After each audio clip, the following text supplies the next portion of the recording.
Hi, everyone. Thank you so much for coming out this evening, or for tuning in this evening, I should say.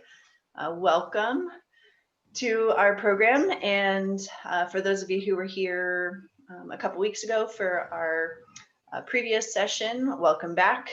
If you did miss that one, or you want to check back and review the recording of the first part in this series that was focused on bat conservation, so more general in the time of COVID-19. You can find that on our YouTube channel. But my name is Sarah Strew. I'm the lead for Nature Camp and adult programs here at VINS. And at the Vermont Institute of Natural Science, our mission is to motivate and inspire individuals and communities to care about the natural world. And we do our work through avian rehabilitation, research, and environmental education programs similar to this one. So we are glad to have you here.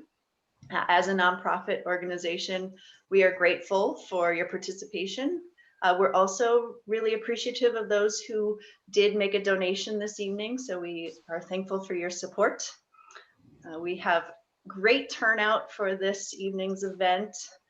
We were chatting beforehand and are really thrilled with the interest level in this topic and the important work that the Vermont Bat Center is doing.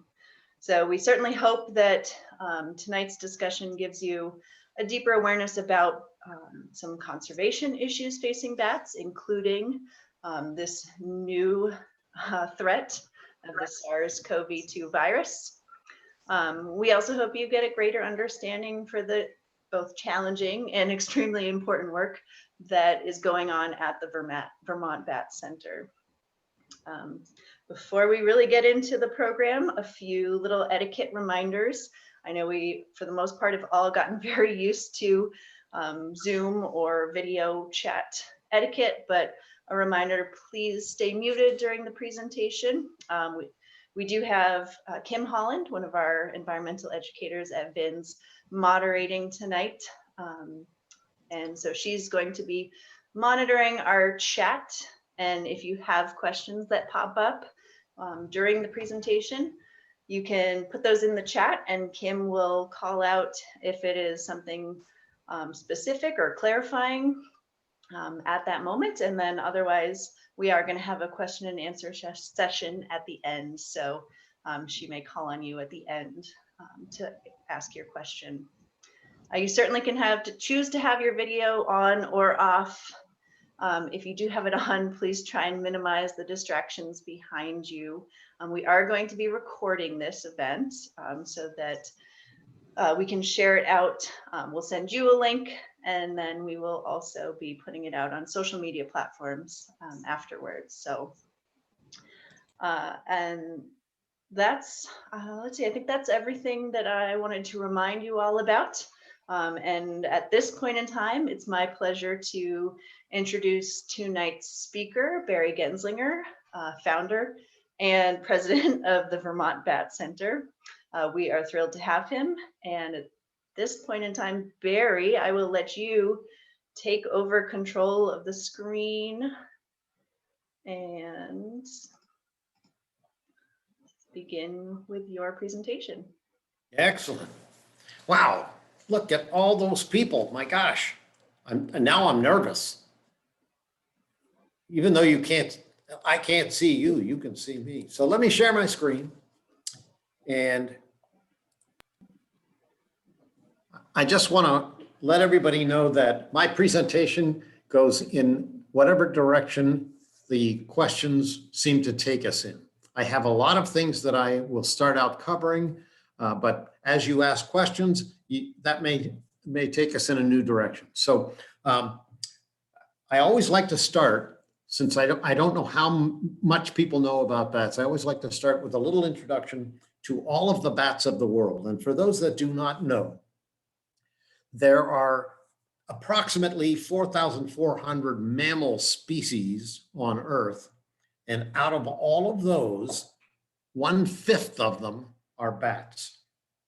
So there are over 1,400 different species of bats around the world. So I want to just give you a quick look at the variety of bats that there are, because here in the Northeast, we have these very plain, small bats, not terribly exciting.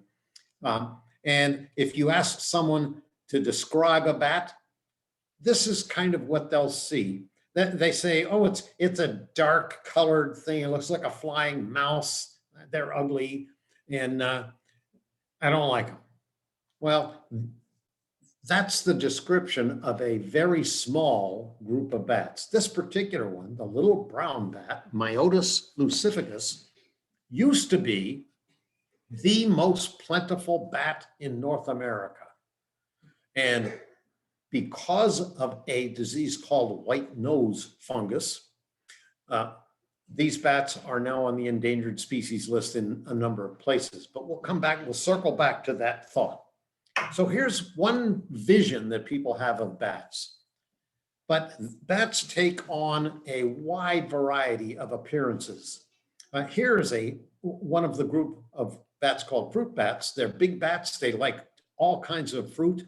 The reason I like this particular picture is if you look at the wing of this bat, you can see clearly why bats have been given the name, for all the bat species, given the name Chiroptera.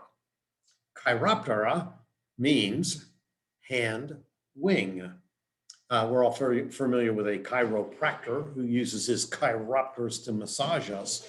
So here is the bat's wing, and if you look closely, here is an arm with an elbow and a wrist and a thumb and 1, 2, 3, 4 fingers.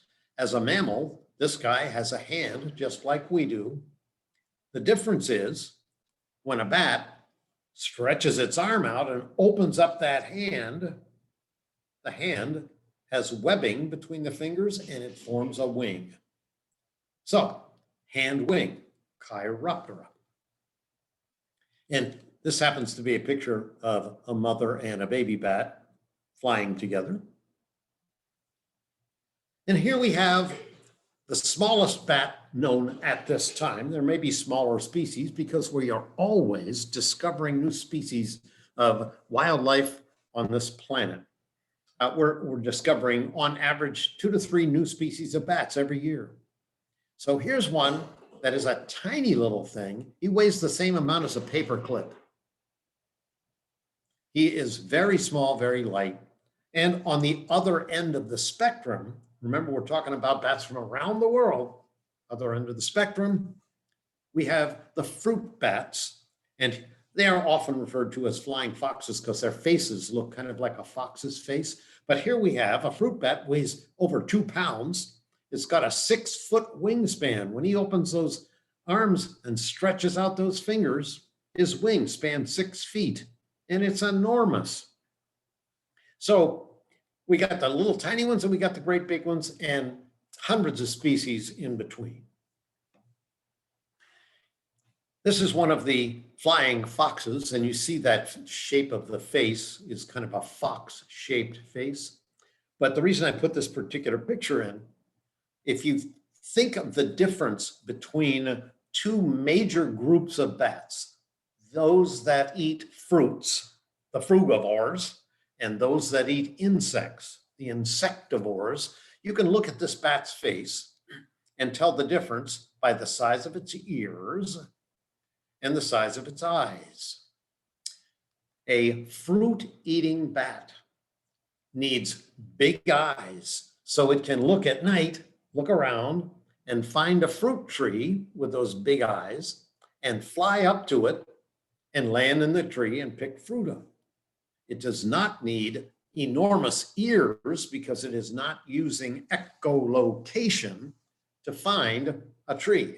It's pretty easy to spot a tree with those big eyes. So big eyes, little ears generally indicates a frugivore. On the other hand, big ears, little eyes generally indicates an insectivore. Here we have a bat with great big ears because those big ears allow it to tune in on the echoes. I'll talk a little more about echolocation, but the small eyes does not mean that this bat is blind. It just means they have developed big ears because that's what they need to catch their favorite food. And the eyes did not have to get huge because they use their ears. They can fly around in the dark using their echolocation and have no difficulty at all finding bugs, even though it's dark. So we look at this guy, little eyes, big ears, an insectivore. He's also got this weird looking protrusion coming out his nose. Not sure exactly what the connection is between that and echolocation or finding food sources or what. It's kind of a weird looking thing. So is this a frugivore or an insectivore? Little eyes, big ears. Oh, must be an insectivore. Little eyes, big ears, funny big leaf thing stuck on its nose. And you may notice down in the bottom left-hand corner, there are a number of species of bats that you'll see in these pictures that are all from Latin America. The area of Latin America has the largest concentration of different species of bats anywhere. Here in Vermont, we have 9 different species of bats. In Latin America, they have something like 280 different species. So I think we got cheated here in Vermont, but hey, that's a whole nother thing. You'll notice the difference in the shape of the head, as well as the eyes and ears, the colors of the fur. This guy is one of the bats we have here up in Vermont. It has really, really dense fur and absolutely beautiful, soft, a very gentle bat. Big ears, little eyes, insectivore. I like this one because the color really highlights the variety of color that you see in bats around the world. Golden colored wings, golden colored ears, soft gray fur, absolutely beautiful. And some have developed really odd characteristics, like these hair tufts. I used to have hair like that, but not anymore. Some have really big ears and take on, I'm convinced that this bat was the vision that the person who just did the movie Gremlins years and years ago. I think this is the image that they used for Gremlins. And here's a frugivore, big eyes, little ears. He's hanging upside down, which is the way bats hang. People often ask me, why do bats hang upside down? Well, a bat's foot comes straight off the end of its leg. So here's leg and foot with toes coming off the end, and the toes are curled. So it can't stand up because it doesn't have a flat foot the way we do, but it's easy for it to hang because it just uses those toes and hooks the toes over a tree branch and it's good to go. So this guy's eating fruit, got a big mouthful of fig. And as he's chewing on the fig, the juice from the fig is running right out of his mouth and right into his nose. So he's got that tongue out, licking away, trying to get the juice from the fig from running into his nose. Cute little tiny, tiny bats. These are little fruit bats, and they're so tiny that they can house themselves under a palm leaf. So what they do is they take one of these big leaves, which normally are curled up like this when they're in the tree, and they chew along the spine. If you look along the spine of this leaf, they have chewed down the spine and they cause the leaf to fold over the other way, and it makes a little tent for them. And because they're white, they get up in that, the sunlight is shining through the leaf and their white fur appears green. So it's very difficult for a predator to even see them because they are green. And when the leaf dries up, because they chewed the heck out of the spine, they just move to another leaf and chew the spine on that one. It folds over, makes a new tent, and they're ready to go again. For some reason, this is called a wrinkle-faced bat. Not quite sure why. And for those that are familiar with Stella Luna, the child's book Stella Luna, been around for years and years, this is the Stella Luna image right here with a mother and a baby. This mother, a fruit bat, will fly off to find fruit, and the baby will hang on tight. And if they don't hang on tight, they end up falling, and mother has to go pick them up if she can find them. And now you get a book about Stella Luna. And this is one of the relatively recent finds in the world of bats. If you look at this bat's tongue, this bat drinks nectar from flowers. And the tongue, starting here, goes all the way down this tube, all the way down to here. And the tongue is actually 1.5 times the length of the bat's body, which is really unique. So when this guy, the reason they put that tube there was to find out how long is that tongue. So they put a tube with nectar at the bottom and made the tube a little bit longer and a little longer and a little longer. So the bat would fly up and stick its head in the tube, and the tube kept getting longer. So it had to stretch the entire length of the tongue to get down to the nectar. So what does he do with that tongue when he's done drinking? Where does the tongue go? Does that entire tongue go into his mouth? Because that's a lot of tongue. Well, as it happens, the tongue retracts into the upper part of the chest. There's a chest cavity made just for this tongue. So as it pulls back, there's a little bit of tongue left in the mouth, but the majority of it is retracted all the way into the top of the chest. So that's kind of cool. So there, a quick tour of the species and the variety in all of those species. I was going to show you all 1,400, but we didn't have time.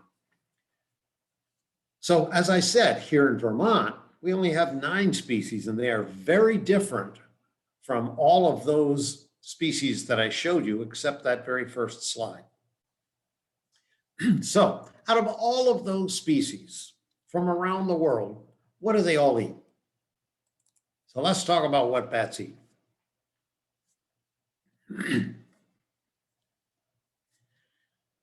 If we take bats and their food and divide them into categories, we have one large group of insectivores, the bats that eat insects. It's the largest group from around the planet. The most species are insectivores. So out of all those insectivores, what do they eat? They eat anything that they can catch. Usually it's flying things like moths and mosquitoes and no-see-ums and June bugs and zillions of other flying things. And some of them have got very strong jaws. They can catch bugs that we wouldn't even think that they could catch, and they crunch them right up. So they can catch crickets, grasshoppers. They can even glean their food. That is, they can pick something up off the ground while in flight. And they use their echolocation and those ears, incredible hearing, to hear. In this case, they hear a bug crawling across the sand, and they just fly down and scoop it up.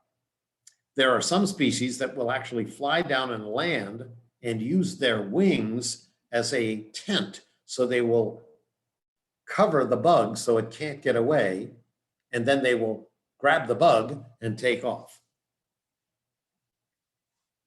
So they can glean, pick fruit right off that cactus plant, grab that fruit, the cricket right off that cactus plant, and take right off again. Here's one eating a cockroach. They grind those things up with their powerful teeth, not a problem. Scorpions. Oops. no-see-ums, giant beetles. There's the scorpion. So these guys eat a wide variety of insects, depending on where they are in the world. Obviously, those up here in Vermont don't eat scorpions a lot. So the second largest group after the insectivores are the frugivores, all of those that eat a wide variety of fruit. And they like squishy, easy to chew fruit. They don't like a nice, hard, crispy, delicious apple. They like a nice, soft, what we would call an over-ripened piece of fruit that's all soft and squishy because it's easier for them to take a bite out of it, chew it up, get all the good parts out that they don't like, and they're not very polite at the dinner table because they just spit out the part they don't like. So they will grab all manner of fruit. Here's one with a close-up of his face while he's got that piece of fruit into his mouth. He's got the whole thing in there, and he'll now fly off to his favorite fruit-eating tree and consume his fruit. Here's our figgy piggy with a mouthful of fig. And a bat grabbing a Dura fruit doesn't like hanging there, so he's going to take off with his prized piece of fruit and go chew it apart. Notice he did not pick the green ones that are hard. He picked that one that is over-ripened, and he's going to take off and have a nice meal.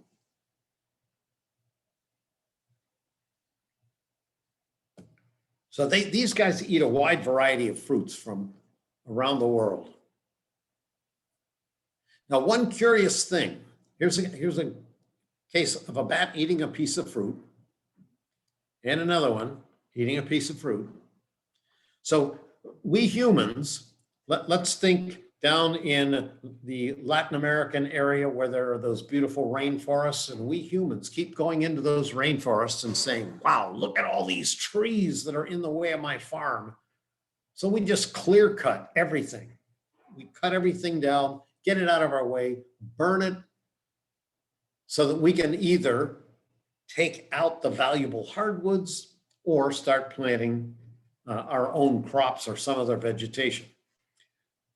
Well, having done that, the discovery was recently made that when a bat eats these fruits from surrounding areas in the rainforest and then heads out to fly across these open areas, their droppings contain the seeds from these fruits.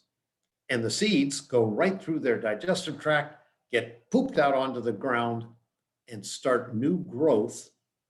So bats are replanting the rainforest after we clear cut everything. And if there are some pictures on the internet of people walking through these vast areas that have been clear cut, and there are hundreds of new trees growing, all planted by the bats.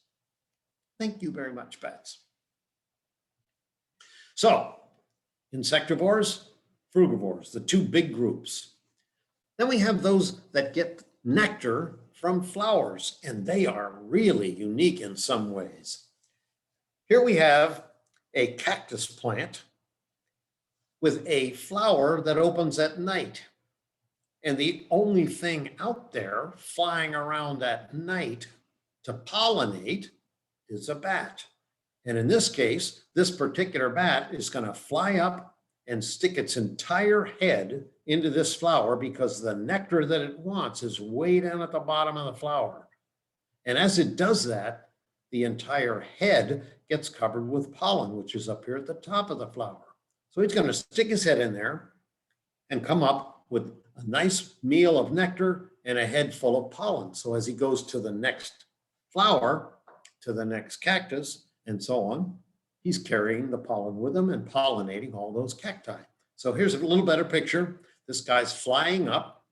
He's going to just ram his head right into there. And when he comes out, he's covered in pollen. The incredible thing is, we all know how hummingbirds have such rapid wing beats that they can hover, fly backwards, forwards, up, down, every which way. Bats are able to do the same thing with solid wings.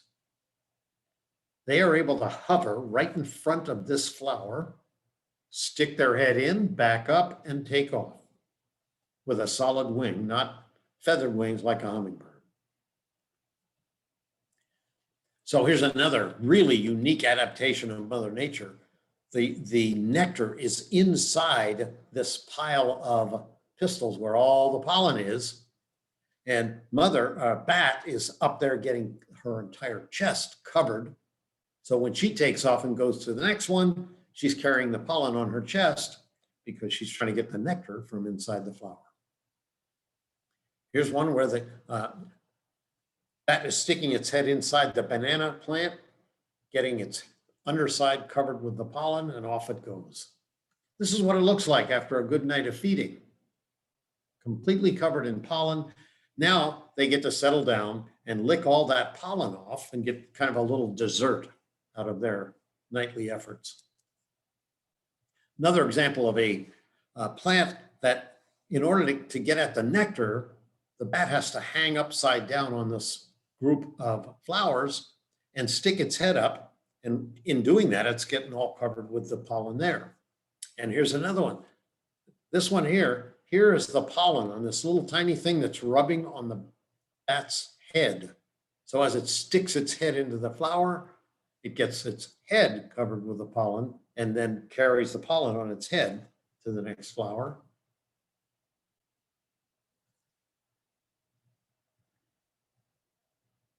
These are all different flowers that are perfectly adapted to bats. Here's another one with that pollen on this thing right up here, again, getting onto the back. And no other animals can get in there to get at the pollen because the nectar is inside the flower and only a bat is able to get in there and pollinate. Okay, so there's our third the larger three groups: Insectivores, Frugivores, and nectar. I don't know whether it's nectivore or nectar eating. There's another name for it. So next group, carnivores. Oh my goodness. Yes, there are bats that are carnivores, and they eat frogs, and they will eat lizards. Here's one that's, and by the way, when they pick up a frog like this to eat it, they eat the whole thing, bones and all. They grind that thing right up. So I have some videos I could show you of them actually eating those, but maybe not. So we have 7 species that are carnivores, 50 species that are nectar eaters, 250 or more frugivores, and 700 plus or minus insectivores. So what's next? Next, we have bats that can fish. Now, generally, they prefer Orvis fishing rods, little tiny ones made just for bats with little tiny crank handles. No, they don't.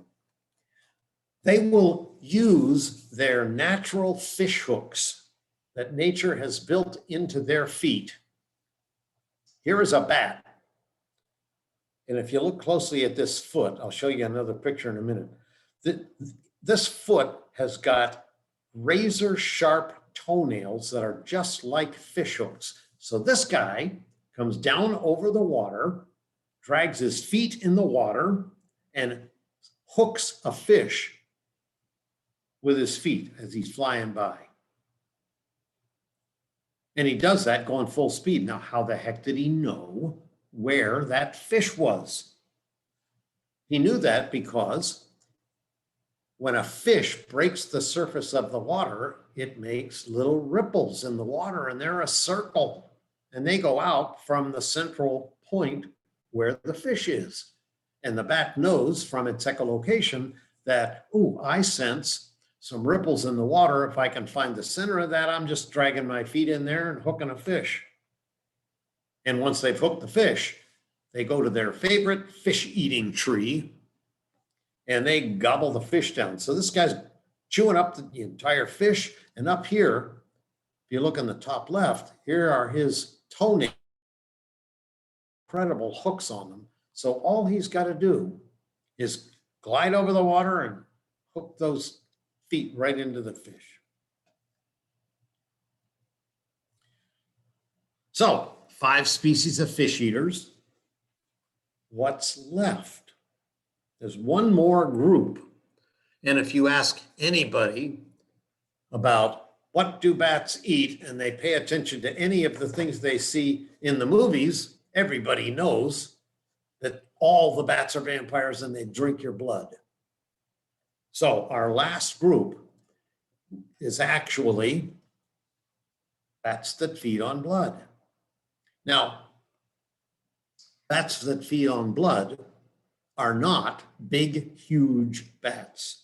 Although in movies, you see bats flying around attacking people, and all of the ones that are attacking people are big, huge things, and people are running in, screaming, scared from them. But the reality is the 3 species of vampire bats are tiny. How tiny? Well, get a picture of a chicken in mind and look at a chicken's foot with a bat beside it. So here's a chicken roosting in a tree and a vampire bat. Now the chicken is asleep and the vampire bat has just gently crawled up the branch of a tree. It got to that point where it could lick the toe to soften the skin, and then it makes a tiny little nip. And it does it so gently, it doesn't wake the sleeping chicken up. So we get a nip, and now we can lick and lick and lick and get a little bit of a drop of blood to come out. And vampire bats' saliva has an anticoagulant in it. So it's licking and licking and licking, and as it licks, more drops come out. So over a period of time, this guy's probably going to drink what, a gallon and a half? Well, good grief, look how tiny it is. It's a little tiny thing. It's going to drink about half a thimbleful. For those that aren't familiar with a thimble, it's a little tiny cup that fits on over the top of your finger. So half a thimbleful is not very much. And when this guy that's feeding now is all done, he's going to take off, and his buddy over here has been waiting patiently. He is not going to run the risk of waking the chicken by biting it again. He's just going to go over where this guy's feeding and take his turn. And the 2 of them together can feed on this chicken and then fly away. And the chicken is unaware that it has been bitten. The next few drops of blood after these 2 have left flush out the anticoagulant. The blood coagulates, chicken is fine, wakes up the next morning, doesn't know anything happened, and everybody's happy. Unfortunately for the vampire bats, they got a bad rap. They have only been found in Latin America, nowhere else on the planet. So one of the issues back years ago was farmers would see a cow out in the field and they would see a big wound on the side of the cow where some animal, a fox or a wolf or something came up and really took a chunk out of it. But they would see a vampire bat sitting on the cow licking up the blood. So of course they thought, oh, those vampire bats are able to chew up half a side of beef. My gosh, we got to kill them. So they would take their army of people, they would go into the caves where the bats were found and light fires and smoke all of the bats to death. Well, unfortunately for them, the bats they were smoking to death were insectivores. Vampire bats don't live in caves. They live a solitary existence all out by themselves. And they were killing their most beneficial bats. And Bat Conservation International did a big, huge effort to convince them, stop killing the bats you're killing. They're the good guys. And the vampire bats don't eat your cows. They take little tiny nips and take little tiny drinks. They're not doing any harm. Leave them alone.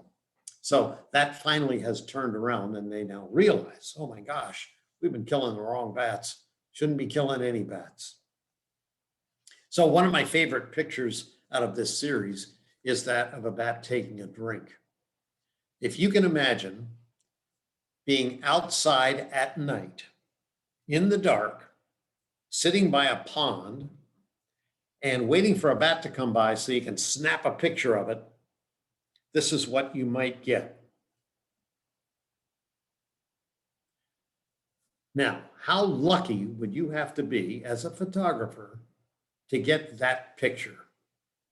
And the answer is not very lucky at all.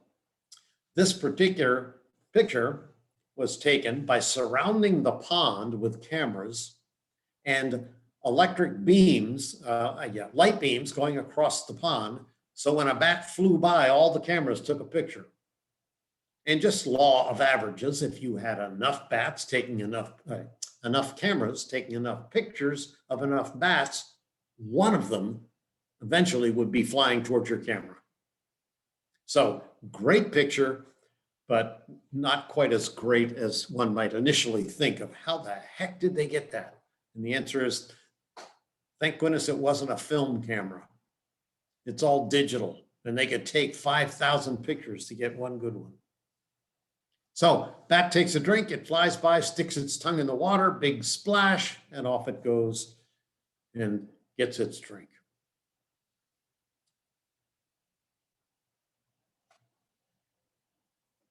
So there we have things bats eat, wide variety. Kim, have we got any crazy questions coming in yet? Kim went home. Sorry, I didn't. Nope, not yet. Okay, good. So now we're going to take a look just at the bats that we have here in Vermont. Disregard all those really beautiful bats, all those crazy things they eat. We don't have any vampire bats, no frugivores, no carnivores, just boring insectivores, except for 3 species. So the majority of the bats here in the United States are insectivores. 3 of our species out west, we have 45 species of bats in the United States, and 3 of them out west are pollinators. They go for the nectar in our cactus plants out there, and the cactus plants oblige by opening their flowers at night. So at night, you probably recognize those giant saguaro cactus and the agave cactus. When they open their flowers at night, the bats can come by, get in to get their nectar and pollinate all those beautiful cacti. Without them, years and years and years ago, like 1 million years ago, all those cactus species would not be pollinated because the bats have been doing their job for 1 million years. So 3 species out there, but then all the remainder of the species in the Northeast, in North America, are all insectivores, including our cute little 9 species that we have here in Vermont. Now, one of the things about these 9 species that I'll point out as we go through, we may know about white nose syndrome. And I'll talk a little more about the progression of that fungus. White nose syndrome is a fungus that gets on a bat while it is in a cave in a cool, wet environment. This particular fungus knows or likes wet, cool environments, and that's just where bats hibernate for the winter. So the fungus gets on the bat's skin, it makes the bats itch, and when they itch, they wake up. Now, a little tiny bat, which might weigh 1/4 of an ounce, goes into a cave and it has to have enough fat stored up in that tiny little body to make it all the way through the winter. So they go into that cave thinking, I'm going to sleep all winter. I'll wake up maybe 3-4 times, stretch my muscles, then go back to sleep. Well, when the fungus gets on them and makes them itch, they wake up over and over and over again from the itching, and they try and get the fungus off them, then they go back to sleep, and they do that repeatedly. And they do it so often that they burn up their entire fat reserve by February. And now their body clock says, oh, my fat reserve is gone. It must be spring. So they fly out of the cave into the freezing cold weather, and they freeze to death outside the cave. So let's take a look at our 9 species of bats that we have here and see what impact that has had on our cute little bats. Top left-hand corner here. This is the big brown bat, and it is so named because it is huge. I mean, it's like this tall, maybe this tall. Big brown bats are 3.5 inches tall. So you'll see why in a minute why it's called a big brown bat, because it's brown and it's big. It's about that tall. But the important part to look at up here in the top left, this is a house bat that spends its summer in houses. Now, by houses, we mean old barns, garages, attics, bat houses, any kind of a structure, usually man-made structures, that it can get into and find a nice place to hang out. They like places like attics where the temperature in the attic is, well, I don't know, 95 degrees, hot. We would consider it really, really uncomfortably hot. And to a bat, it's just perfect. So they spend their summer in houses. So we call them house bats. Then where do they go in the winter? The majority of them spend their time still in houses, but they get in the area of a house in the attic under the insulation. So they are on the warm side of the insulation. You're in the house, it's nice and warm. They're in the attic right above you. And above them is the cold attic in the wintertime. So they will spend their winters inside the walls of old buildings or under the insulation in the attic. Some, but not a huge number, will spend their winters in caves. So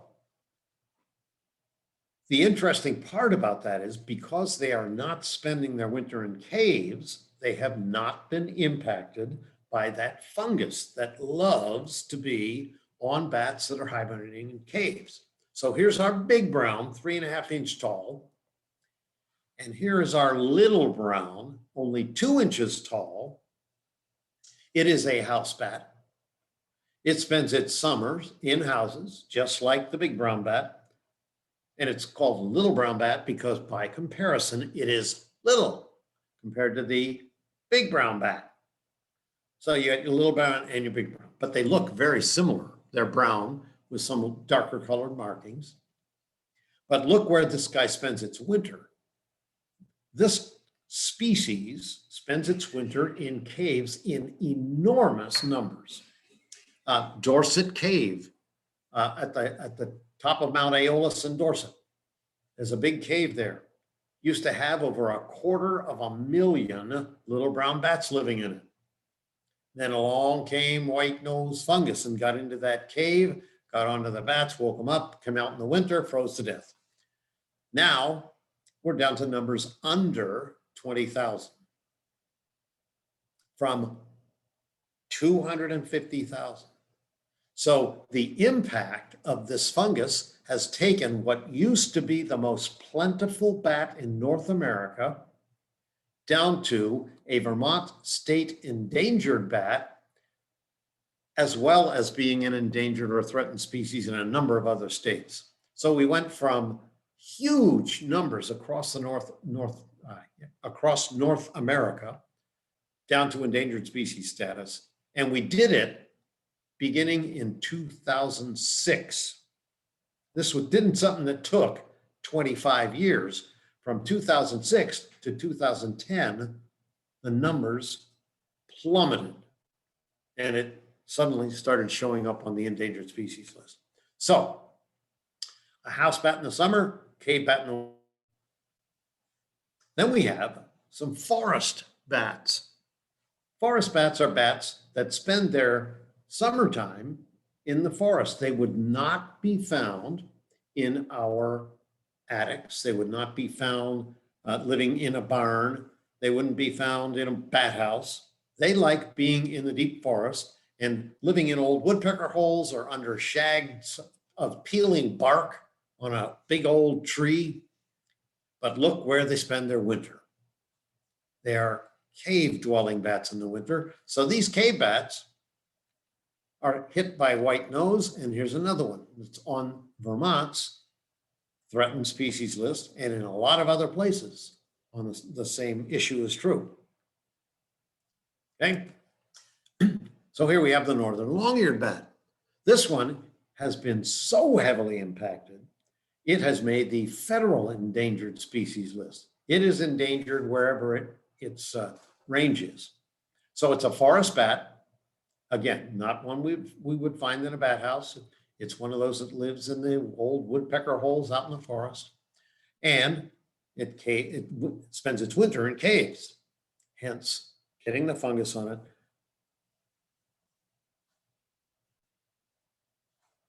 Then we have the Indiana bat. We here in Vermont are just on the extreme eastern edge of the Indiana bat range. So we might find a few of those along our western border with New York. But if you go to the eastern side of the state, you would not even find any of these. And they are another federally endangered. Their numbers have just plummeted. So another forest bat that winters in caves got a big problem because of the fungus. So we got our forest bats, we got our cave bats, another tricolored bat, forest bat in the summer, caves in the winter, state endangered species. There are a number of other states in which it is an endangered species. So that takes us through 6 of our species. Now we have 3 more, and they have not been impacted by white nose fungus.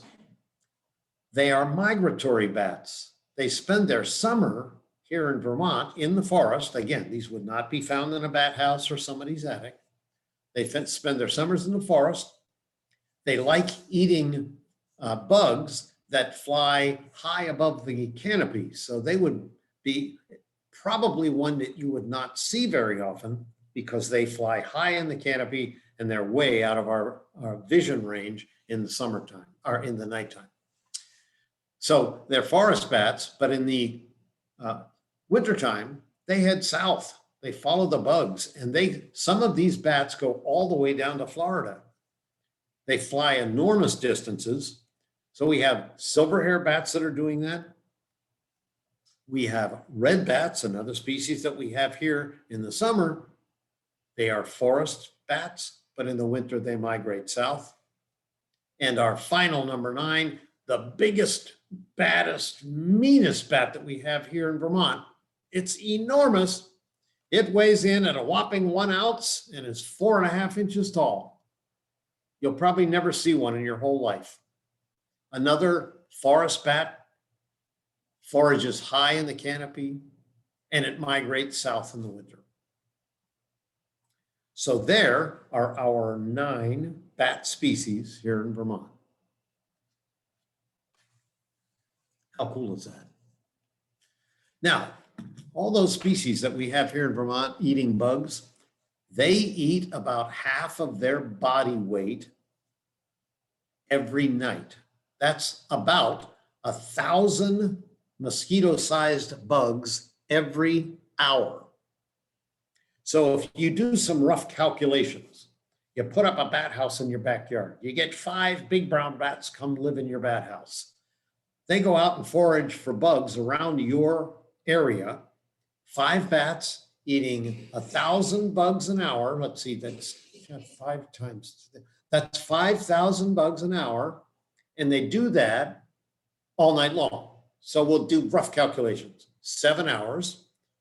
eating 5,000 bugs. That's that's 45,000 bugs from 5 bats. So what if you got a bat house and you put it up and 100 bats moved in? Here's what you know. You will see a noticeable decline in the bug population around your house. They forage in a wide range, but they start and end every day eating around your house. So, should you put up a bat house? Oh, why not? Put up a bat house and get some big browns to move in. The more the merrier. We love to have lots of big brown bats around. Will the little browns move in? Yes, little browns are house bats. They will move into a bat house. We have some notable colonies here in Vermont that even though they have been heavily impacted by the white-nosed fungus, they are recovering. People often ask, are bats still in danger? Well, yes, they are in danger because their numbers are so far down. And it takes a long time. Every female, starting at approximately 4th year of maturity, might have 1 pup. But out of 10 females that have 10 pups, only 5 of them would survive to make it through their 1st year. So the rate of increase is very slow when we end up losing such a huge population. So let me jump to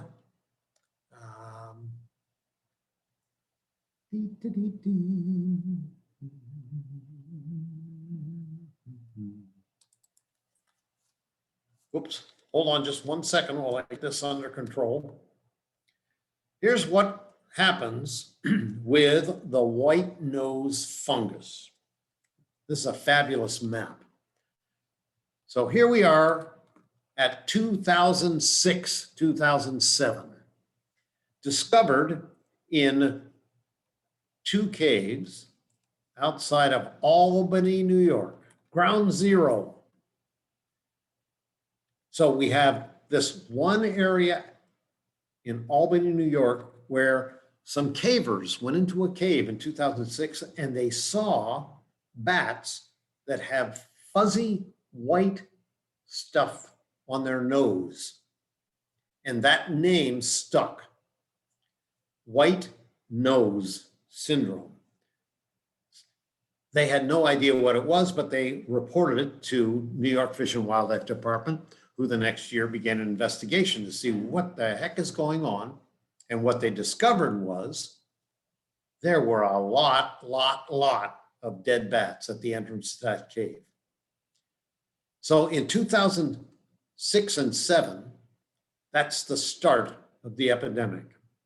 In 2008, wow, we've got to back out because by 2008, we had spread from those just two simple locations. And now we are in New York, in multiple locations. We're over into Connecticut and Massachusetts. This is in 1 year's cycle. How did it get so far so fast? Because the bats that were in those 2 caves flew out of those caves in the springtime, and those that made it through till spring carried the fungus with them. And it got into other bat populations who carried it back to their caves, and they carried it to another cave. And now from 2008, watch what happens. 2008 to 2009, boom. So now we're all the way down into Virginia. And now by 2010, you see how rapidly this progression is going. In only 4 years, we have gone from 1 location to now multiple states across the East Coast. And scientists that are following this are saying, well, maybe it's not going to go any further south. Maybe it can't get across the Mississippi River. Maybe a lot of maybes going on. So here's 2011. Notice it's now moved north into Canada and way up to Nova Scotia. And It's not jumping west really fast, but it is increasing all over the Northeast. We're only at 2012. And every time scientists look at a new cave or a new set of crevices on rock faces where bats are spending their winters, we're seeing this incredible increase in the numbers of locations. And here we are, 2015. It still seems to be stopped kind of at the Mississippi River area. But then, look out on the West Coast. It jumped to the West Coast in 2016. And here's it's across the Mississippi. Maybe it won't make it across the Rockies. And here we are at 2020. So from 2006 to 2020, this fungus went across the country and continues to impact bats in enormous numbers. So I have one question about this. yes, go on. One person would like to ask, how do you think the fungus spread to non-contiguous areas? So why was there that sudden spot out in Washington state when there wasn't a clear path from the east? What's your thoughts? That's a great question. The close contact, when bats roost in the summertime in a bat house, there might be 150 bats in there, and one of them had cooties. One of those came from a cave that had the fungus, and he came with his friends. He'd been hanging out with them for like 30 years in the same bat house or the same attic or barn. But now he's got this fungus and he carries that to them. And they now go to their winter roost, which was completely different from his. And they carry that very quickly. So it goes from one bat to other bats, back to the next cave, back to the next cave. Now, the big question is, how did it jump all the way to the West Coast so quickly? And the answer is we don't know exactly. Could it have been someone going across country in an RV with one of those canopies rolled up, and a bat was hiding in the canopy, had been there for days, and they're driving across country, and they get out to the West Coast, they set up their camp, unroll the canopy, and now there's a bat out there that had the fungus. It was initially discovered in exactly one bat out there, and now, of course, it's much more prevalent. I got a series of emails just in the last week from rehabilitators out on the West Coast in Washington that are dealing with things that we here in the Northeast have been dealing with for 13 years. And they're asking me questions like, what do you do with a bat that has, they don't have any idea because they've never seen it before. So it was a case of they're learning for the first time what we have been dealing with for a long time. And now here, every cave, every rock crevice, every place that is cool and moist that bats could hibernate are infected with the fungus. Wow. So two related questions to that then. Is there a cure? And can you give some more information about the fungus itself and about any treatments that you use? Yes, great questions. Is there a cure? That is, I'll rephrase that as, can we kill the fungus? Hey, we can kill anything. When you get a fungus like that, that's in a cave, you could go in and spray the cave. Now you kill the fungus, but you also kill all of the good fungi that have kept that cave as a healthy ecosystem for millennium. And now you just went in and you killed them all because you wanted to get rid of one fungus, so you killed 400. What the heck? Well, we already know that we humans make those kind of mistakes a lot. We think we're going to do one thing and whammo, it has repercussions we never even thought of. So, and sometimes we don't discover those repercussions for years and years and years. DDT, we came up with this great chemical that would kill insects on our food. So we sprayed it everywhere. Only then we realized, wow, all these eagles are crushing their own eggs because the DDT weakened the shell and blah.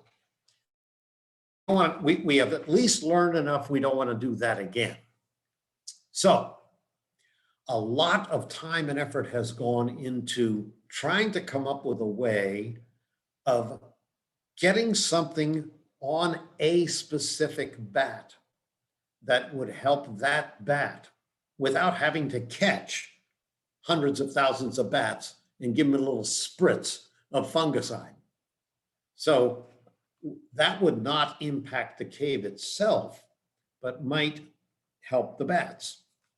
Then the other side of that coin is over in Europe, where this fungus came from in 2006, over in Europe, the bats are unaffected by the fungus. What we don't know is how long did it take those bats in the caves in Europe to become strong enough not to be impacted by the fungus? Was it 10 years, 20 years, 1,000 years, 1,000,000 years? The fungus somehow got from caves over there to that one cave over here. Was it spores of the fungus on a tourist's clothes? Was it a spelunker who brought it over on their climbing gear? No way to know, but it somehow in 2006 showed up in that cave coming from Europe.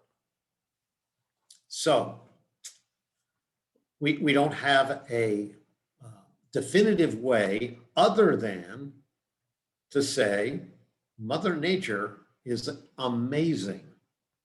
Let's let Mother Nature do what she does best, and that is adapt. So one philosophy is the recovery that is occurring in these species, at least here in Vermont, is happening without us doing anything. Little browns are recovering in good numbers. They are no longer declining at those huge rates. They're slowly beginning to show increase in numbers. Northern long-ears, the small-footeds, are slowly stabilizing and beginning to increase. So that's a good sign. And the only thing we're doing is observing. So how much intervention do we need to do? The other part of that question was, let me get out of here. The other part of that question was, what do we do when we're dealing with those bats? That is, we as rehabbers, we get a bat in that has been impacted by the fungus. What do? So here's a scenario. Back probably 10 years ago-ish, we got our first bat that clearly had signs of the white-nose fungus impacting its wings. And the treatment then was find some antifungal stuff that you can put on the bat's wing to kill the fungus, and maybe the bat will be able to recover. So we tried that, and what we ended up with was a bat with sticky crap all over its wings that it was trying to lick off, and it was just a mess. So we quickly changed the approach to say, let's give absolute supportive care to this bat, and let's do things we know will help the bat survive and prevent the fungus from surviving. So this particular fungus likes damp and cold. So let's give it a hot, moist environment that the bat will love, but the fungus will hate. And that way we can kill the fungus and we can support the bat so that the bat can survive and do what it can do. So here's the way that works. You get a bat in. Patience. You get a bat in, and the bat comes into you, blah, blah, blah. For those that want to know the name of the fungus, it's Pseudomyces, I can't even say the word. It's a combination of Latin, Japanese, German, and English. So here we get a bat in. The wings look okay. So here we got this picture right here. There's a little funny looking spot. and right here, little bit on this wing between two fingers, and over here on the other wing. This is not normal, but not terrible. And down here at the trailing end of the wing, it's looking like, oh, gee, looks okay. So we bring this bat in, we put it into a cage where it's the temperature is 95 degrees. The humidity is 90%. Hot, humid, the fungus dies at 70 degrees or 72 degrees. So we kill off the fungus. Now we support the bat. Lots of food, hot and humid. Keep those wings moist. So what happens? This is April 10th. We get this bat in, okay? April 26th, 16 days later. The immune system of this bat fought so hard to get the fungus that had grown into its wing tissue off it, that in doing that, it destroyed its own wings. And these wings, you can still see the finger bone here.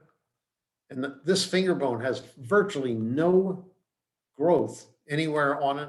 These fingers way out here at the tips of the fingers, all the wing tissue is gone. This other side, you can see, it's just fallen all apart. So the rehabber looks at this and says, there's no way that we can release this bat back into the wild. It can't fly. It's hopeless. We got to euthanize it.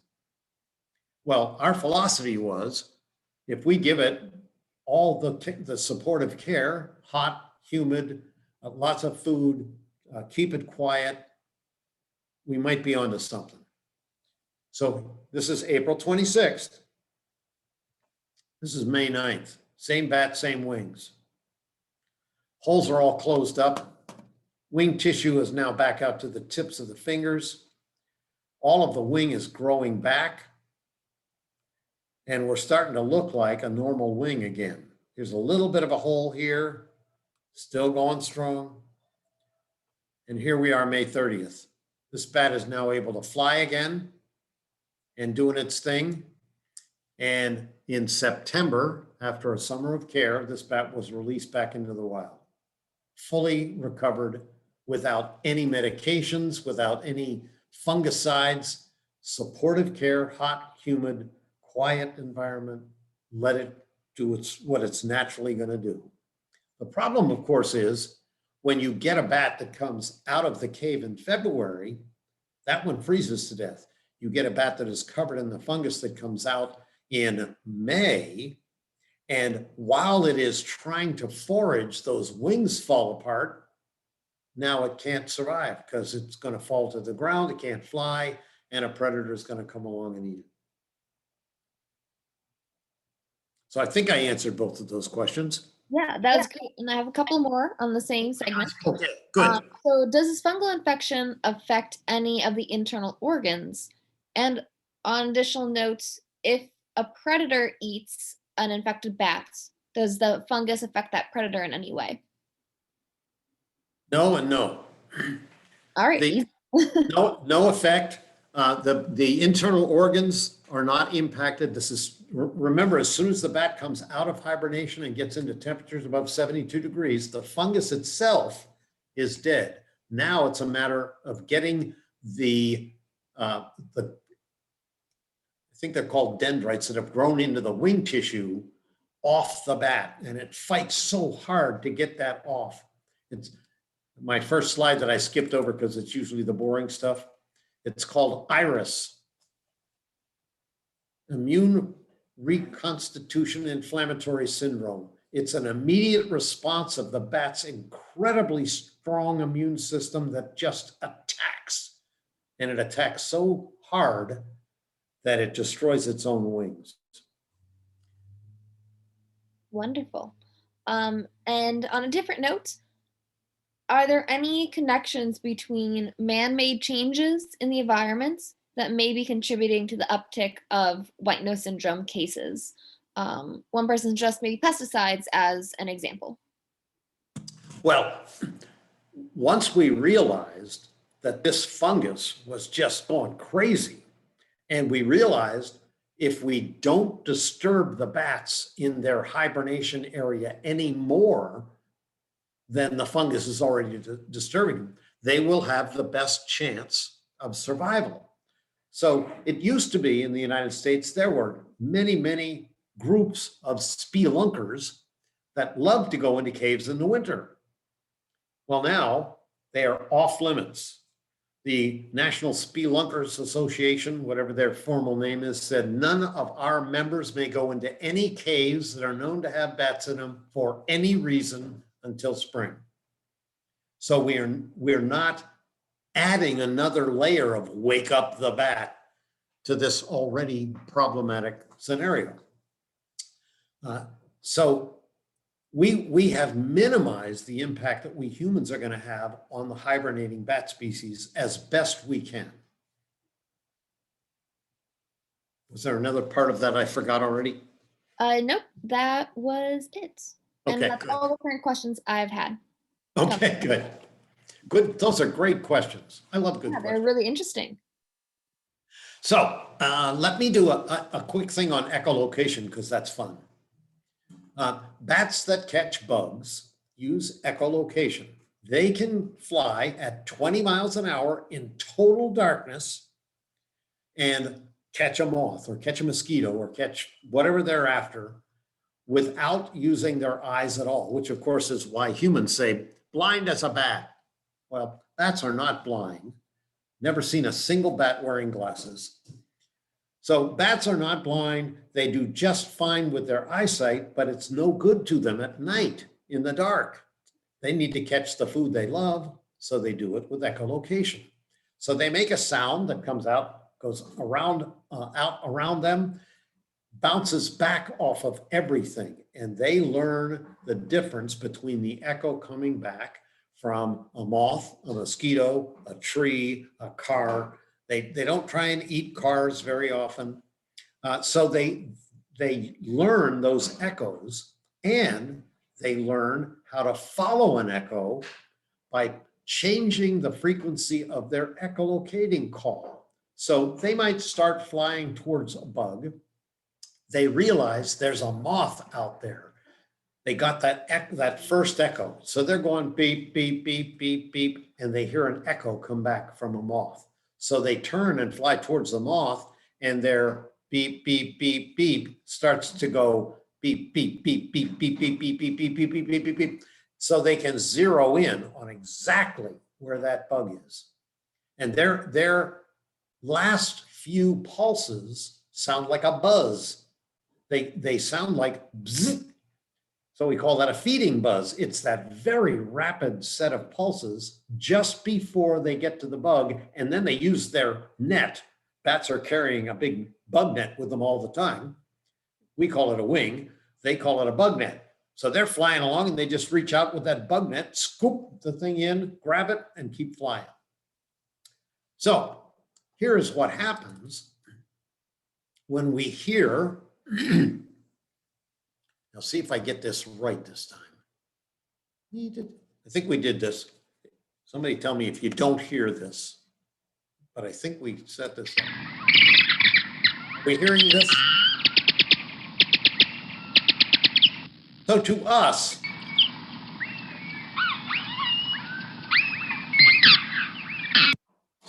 that sounds like a string of long chirps or squeaks. It's actually thousands and thousands of individual pulses going out so fast that to us, it's squeak, but to a bat, it's food, food, food, ah. So if we slow it down a little bit and we change the bat to a different bat, here's my rap bat. This guy has got the best beat going. Listen to this guy trying to catch his bug.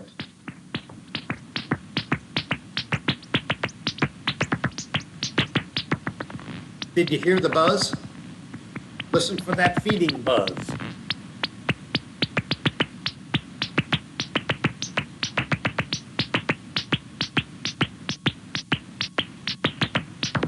Got one. So those individual pulses can clearly be heard as they zero in. This is the best one. This is what the silver-hair bat. We have these here in Vermont, but listen to how clearly you can hear him catching his bugs. Got one. Got one. So that feeding buzz is right when they get up to that. How cool is that? So we can actually use a detector to go out and listen. And in those cases, we had a little thing that listened for frequencies out of our hearing range that the bat uses to catch those bugs. Can you imagine if we could hear all that racket every time a bat flew by us? So you can purchase, and I think everyone should do this. You should run right out and get one of these. Buy a detector that allows you to listen for bats. Now, back in the day, 15 years ago, before technology came along with these great new inventions, you could buy a thing that would just listen for frequencies. You had to dial in a dial that says, I want to listen at 28 kilohertz to the sound because that's where big brown bats are. And then you just stood there until a big brown bat went by, and then you heard it go, bup, bup, bup, bup, bup, and now it's gone. Well, now technology has come a long way. So you can now buy one of these. This is called the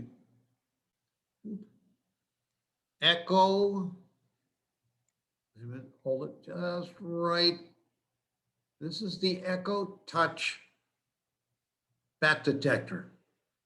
This little thing plugs into an iPhone or an Android phone.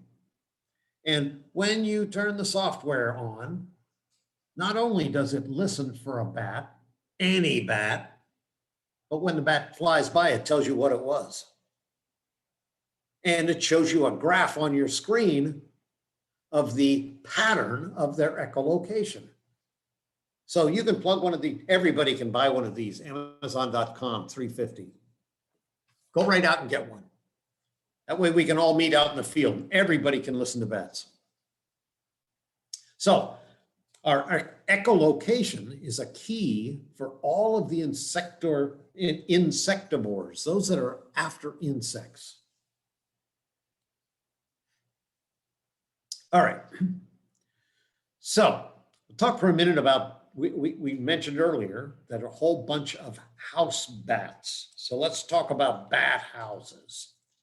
Bat houses are about as easy to make as you can imagine. Bird houses, not so easy.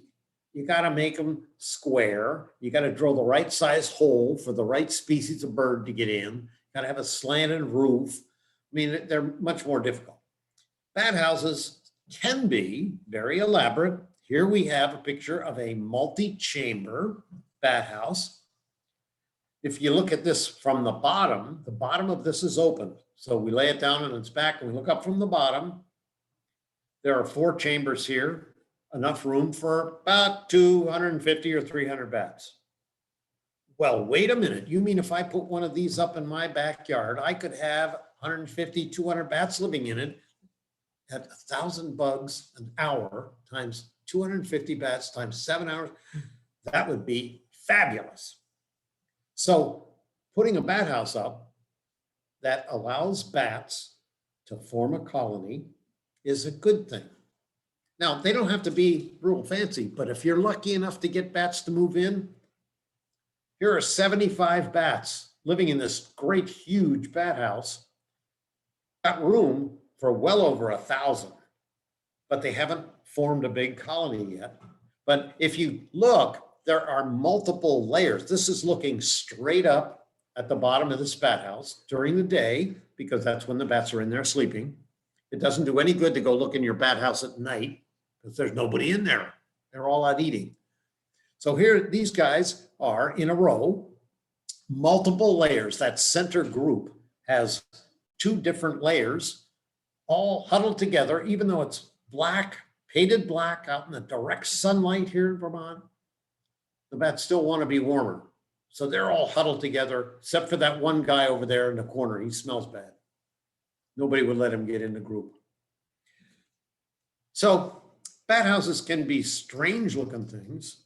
This is just a rectangular thing of plywood around another square thing of plywood around another square thing of plywood that sits over a 4x4 post. Harder to make, but it's designed to resemble the peeling bark on a tree. This might be good for our forest bats that like peeling bark on trees. So maybe we could do that. Or you could make a giant, big, huge bat house. This particular one has one of the largest colonies of little brown bats living in it in Vermont. There's a summer group of bats here that numbers now back up to about 450. It used to have about 500 and some, and then white nose hit, and it went all the way down to, I think the low numbers was about 80.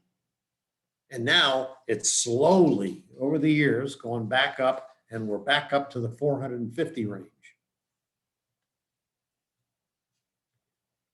The way you place your bat house is important. It's away from where the people are, a nice quiet area near the tree line, easy for the bats to get in and out of. But a bat house doesn't have to be big or fancy. Here's 2 sheets of plywood. They're nailed together, separated by a 3/4 inch space with some screening stapled with 9 million staples. And it's opened at the bottom. 3/4 inch pine boards go up this side, across the top, down the other side. Bottom's open. Bats can land on this area, scoot up inside. This is good for 100 bats would live in here. It was put up in this location because there's a whole bunch of bats living behind this chimney in same thing, a nice small space. So we wanted them to move out of there and get in the bat house. Much easier to get in and out. Bat houses can be attic style. This particular one has an attic at the top where there's a floor, and mother can go up into that attic area and have her pups. They have a place to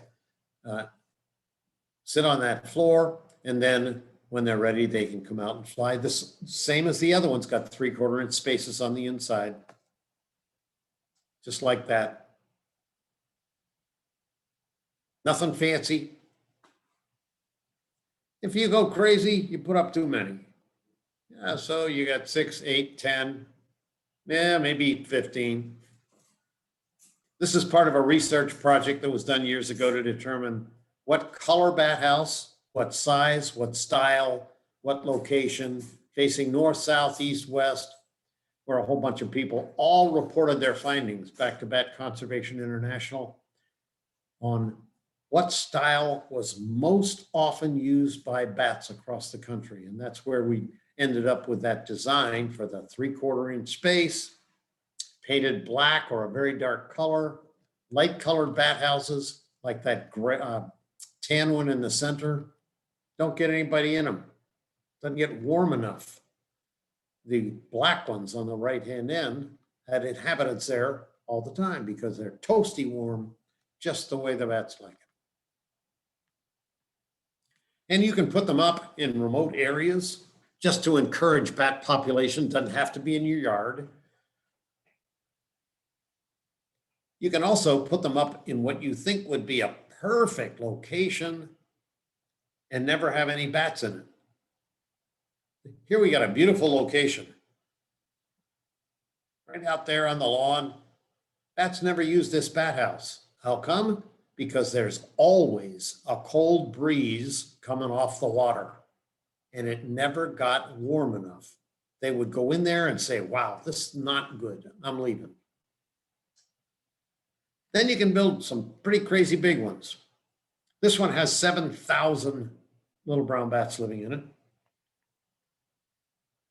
You can see there are openings here and little slits here and here and here and here. There are actually 2 of these bat houses in Vermont, one down in Springfield and the other one, I forgot where the other one is. Old age.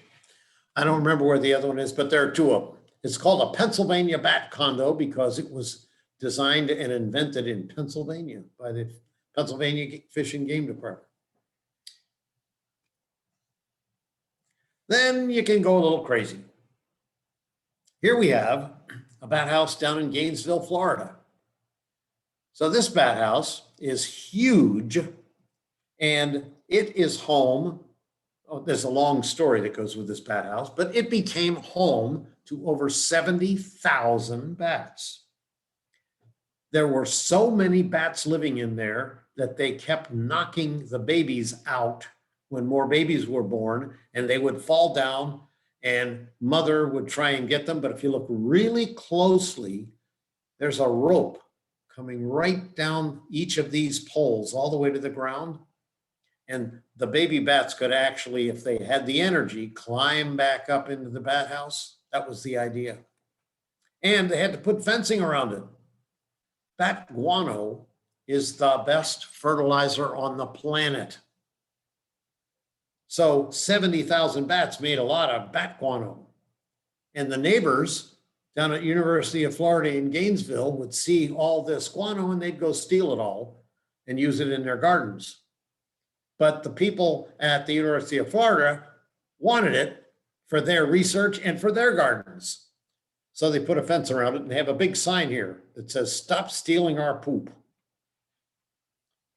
So this bat house was initially put up. The story is one of the old 100-year-old buildings burned, and there were thousands of bats living in its attic area.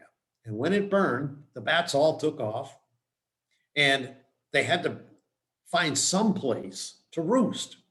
Well, it happens that the Alumni Association for the sports teams had just built a beautiful stadium.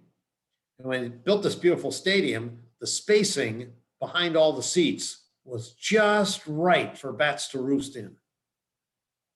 So all those bats moved into the stadium. Well, the alumni, after the fans at the football game got to be jabers scared out of them when all the bats came out that night, they said, okay, we got to do something. So they put up this bat house, and it filled up with those 70,000 bats. And so what did they do? Well, when one big bat house fills up, you make another one. So now they got a bat barn and a bat house side by side, and the total is in these two is 160 some thousand, and they're both full again. So what do? You build another one.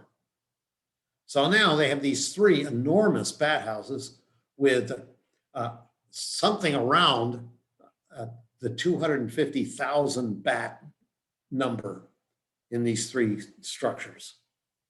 Great example of how well man-made structures can be in helping the species. And these are all Mexican free-tail bats.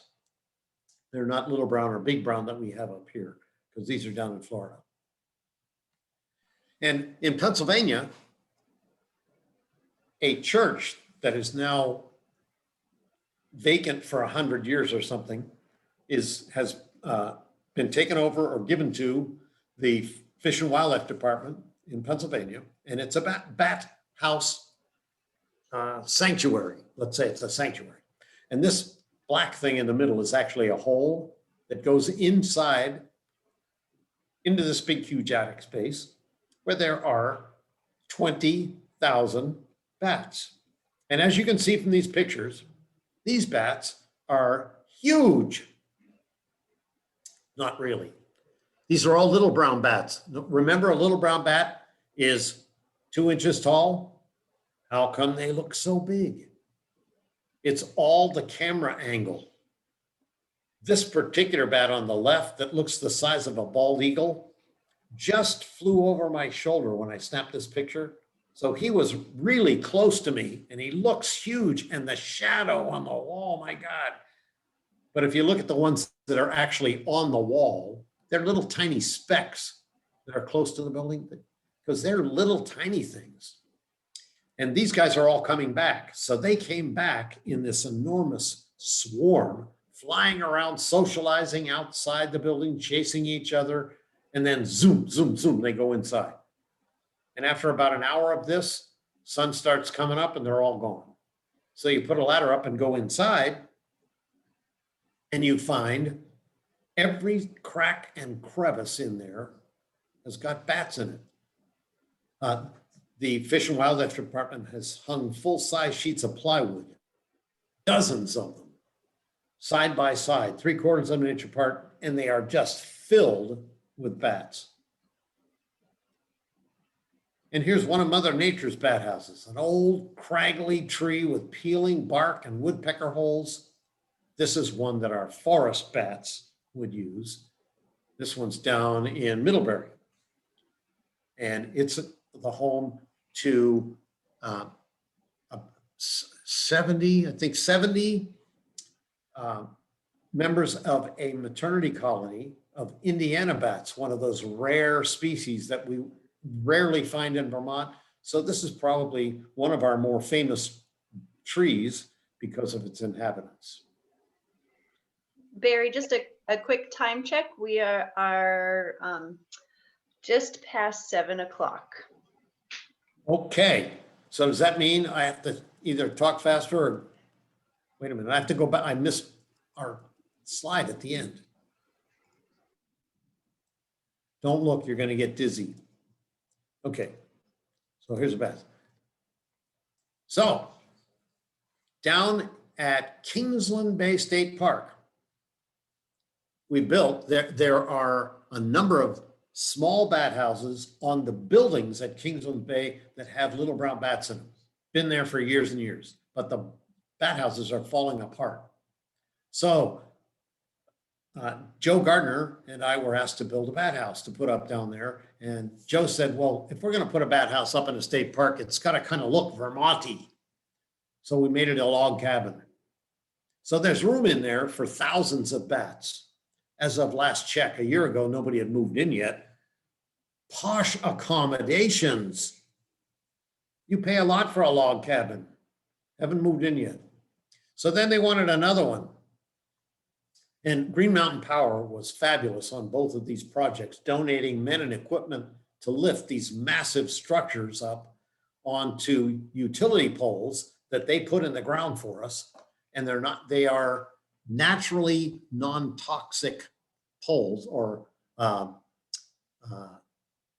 insect-proof poles. They have no chemicals on them at all. And they picked up these huge bat houses we made. This one is 12 feet by 8 feet by 12 feet tall in the shape of a monitor barn. It went up 2 years ago. Again, no inhabitants. I mean, come on. What bat wouldn't want to live in a monitor barn?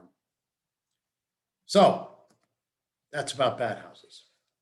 Now, before they turn off my electricity here, let me show you about Vermont Bat Center and what we do with bats when we get bats in.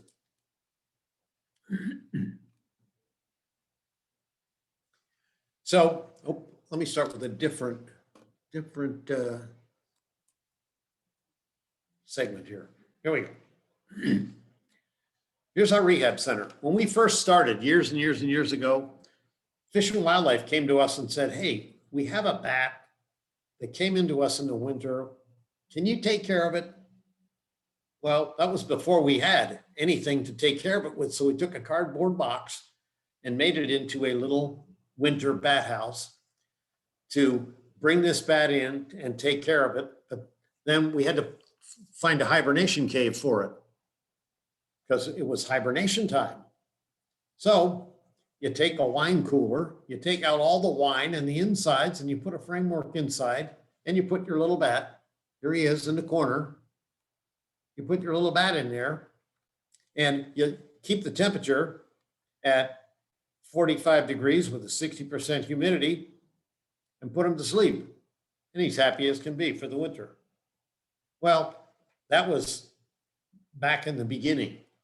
Now we're much more elaborate.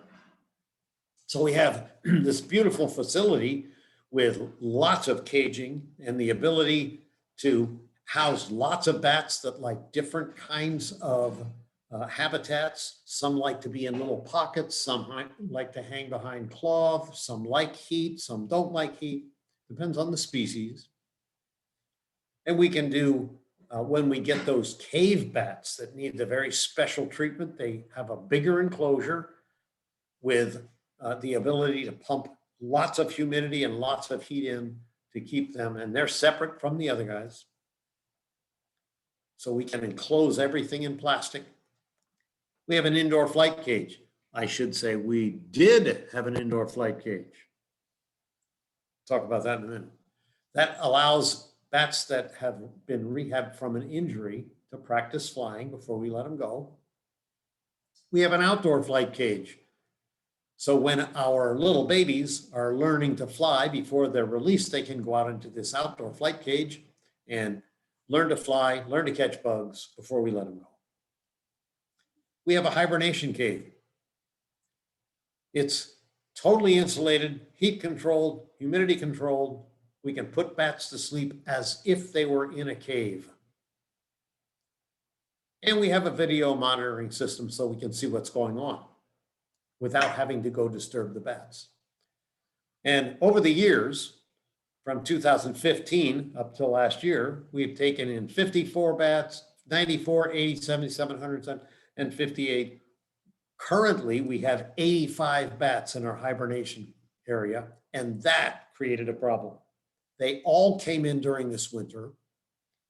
And when they came in, we did not have room for all those cages with the flight cage up and everything. So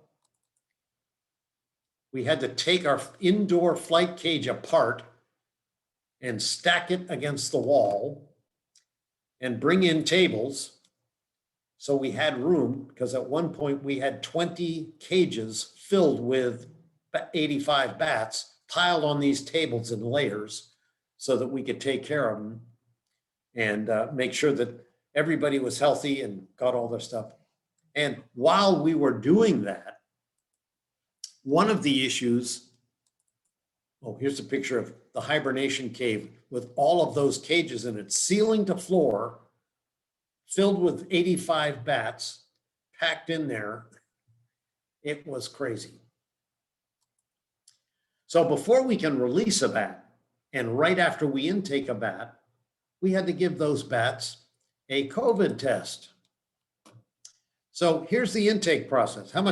When are you going to turn off my electricity there, Sarah? Can I keep talking, or do I have to go home? You can keep talking. And anyone who does have to can certainly feel free to depart when needed, but we will not shut you down. Okay, good. I'll be done soon. What? Oh, it's not 8:30 yet. We're good. So here is a little video that shows what we do when we intake a bat. So we get a bat in. This is a big brown. They usually are not very happy when we get them in. And this guy is wiggling around. He's actually screaming. He makes a very high-pitched chirping noise because he's really annoyed that I'm holding him. But we have to do several things when we get him in. So this guy's coming in. You'll see my wife in the background. She's in charge of all the data recording. So we're going to bring this guy in. We're going to give him a physical and check everything about him in the physical. And had we actually not been so full we couldn't take in any bats, we would do this live with you. But we don't have any bats coming in because we don't have room to put them. So we can't take any more.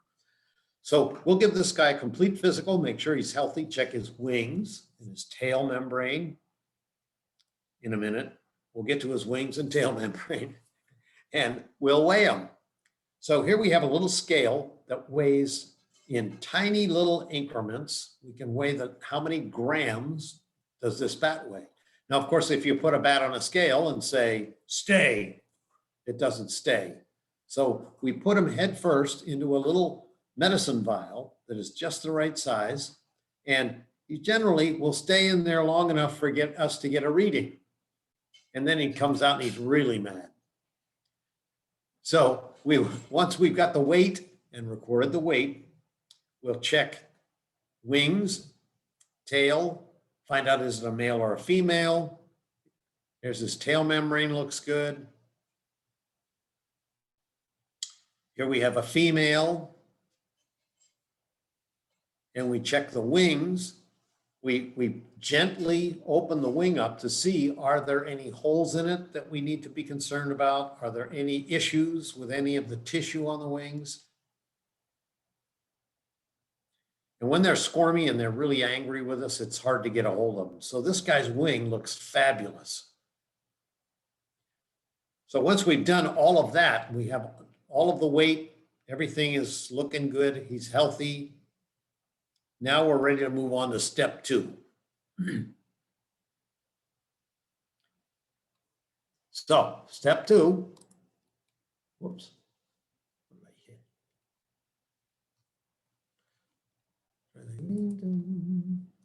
Step 2, let's say that our intake, we didn't just get 1 bat, we got 5 bats, and they all came from the same house. How do we tell them apart? Well, we will take the bat and mark colors on a band that we put on the wing. So you'll see my wife there has a tiny little plastic band and a very wiggly bat here. My job, holding the bat, is to make sure that its head stays away from my wife so it doesn't bite her while she's putting this on. So you see I have his head gently cradled with 1 finger while she takes this little tiny band and slides the band onto the forearm. So now we have this little tiny plastic band. It's got rounded edges so it can't hurt the wing and it doesn't close all the way. So now, if we can see the wing, we can tell who's who. We just mark this guy down as green. But when we can't see the wing because he's got his wings all folded up, then what do? Well, then we take a non-toxic Sharpie marker. Oh, here's the different color bands we have. Lots of different colors. We can use those bands to put more than 1 band on. So we can put a red band on 1 wing and a green band on the other wing and get lots of combinations. So now we're going to mark the ears with a non-toxic Sharpie marker. Doesn't hurt the bat at all. And over a period of time, it completely washes off. But just with a little touch, we can mark the ears. So this guy, he's going to have both ears marked white. So he will become known as 2 white because he's got 2 white ears. And we can always see the ears. So when we put this guy into hibernation or put him in an enclosure, we can always tell by looking at his ears. And we have multiple colors, so we can do multiple markings with 1 ear white, 1 ear red, 1 ear, whatever combination we want, and get lots of markings done that way. Then when we do our release, we have to take off that plastic band, which is just for our purposes, and put on an official Vermont Fish and Wildlife band. And that Fish and Wildlife band will stay on the bat for the duration, we hope. So those bands are little tiny bands. Each one has a number on it and says Vermont Fish and Wildlife Department. So you can see the tiny little numbers there. So we can use those forever after to identify this bat once we put it on. And the band itself has these curled edges. So when it's clamped onto the forearm, it can't cut through the wing because the edges are flared away from the wing. And we have a special tool that we use to close the band. And no matter how hard you squeeze, it can't close the band all the way against the wing membrane. So putting the band on is relatively easy to do. We can just slip that on, clamp it, take the green band off, and the bat's ready for release. Now, part of that process, we need to do a swab for COVID. Every bat that comes into our facility now has to be checked for COVID. Has the bat been exposed to a person with COVID? Because North American bats have never been exposed to the COVID virus. And we want to make sure that they are not going to pass the COVID virus among the bat population the way they did the white nose fungus. So when they come into us, we have to do a swab of a little tiny, where is my little tiny? There it is. We have little tiny Q-tips that we swab, do a palate swab on the bat. They do not like that at all. And then we clip this and put it into this vial and freeze it and send it overnight down to Tufts University, where they test it and report back to us the next day whether this bat is positive or negative. If it is positive, we have to euthanize it. We have not ever had a positive, and we don't know of any other rehab in the country that has had a positive test for COVID. So that little swab tells them this guy's negative. That tells us we can treat it and put it into our hibernation area along with the other bats. Then when we bring everybody out of hibernation, everybody gets a COVID test. So next week, we will bring 85 bats out, do 85 swabs, and FedEx overnight 85 swabs down to Tufts, so that the next day they tell us everybody's still clear, and then we're able to release. So I ran out of stuff. Could you talk a little bit about the risk of rabies, Absolutely. if we have time? If you never come in contact with a bat, physical contact, there is zero chance of getting rabies. You can't get rabies from a bat unless it physically contacts you, and the saliva from the bat gets on you and into an opened area of your skin, like a hangnail, or if it bites you and makes little punctures, then you get the rabies into your skin through the puncture. But number one, the chances of coming across a rabid bat are pretty darn slim. The time that rabid bats are found by humans is when the bat is on the ground and somebody sees it on the ground and says, oh, poor bat. And they go to pick it up and they end up getting bit because they're not being cautious. So if you never touch the bat, need to pick it up, then get a pair of gloves first. Get a cloth to cover the bat with, scoop it up in the cloth with your gloves on, put cloth and bat in a box. So now you didn't come in contact, there's no danger of you contracting rabies.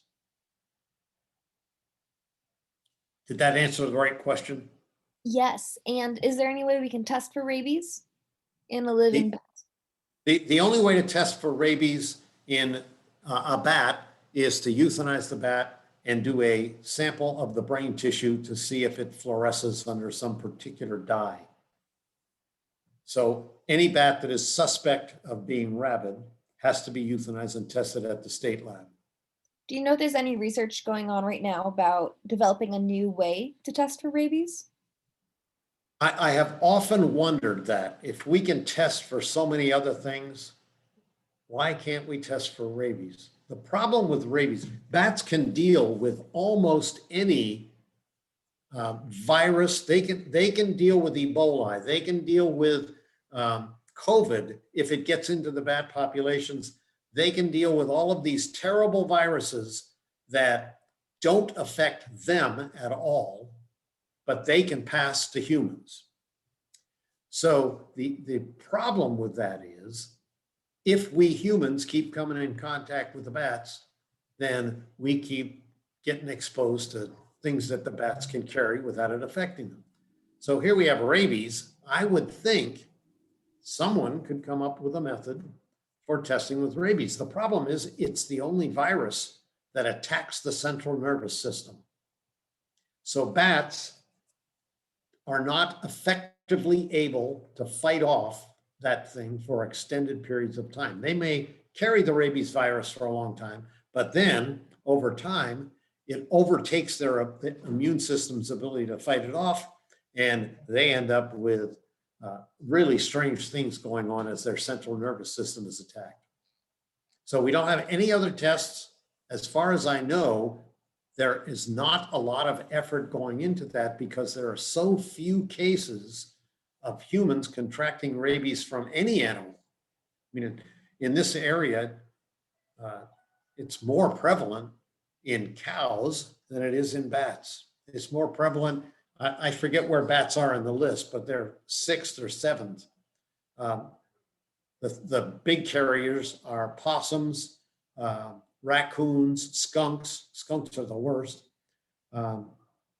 Things that we see much more than we see bats, but bats always seem to get the bad rap. All right. I think this is going to be the last question. Are you going to post anything on social media about the bat releases for those that have overwintered with you? And where can people get that information? We only can give very general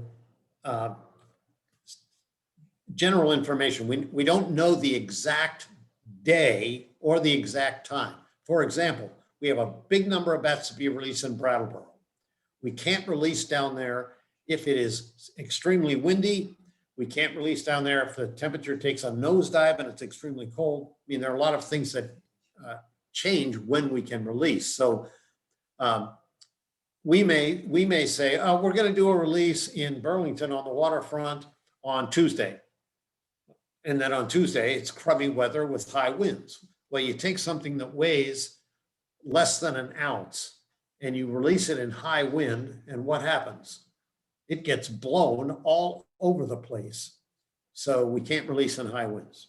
So we don't have a schedule that we can say, yep, we're going.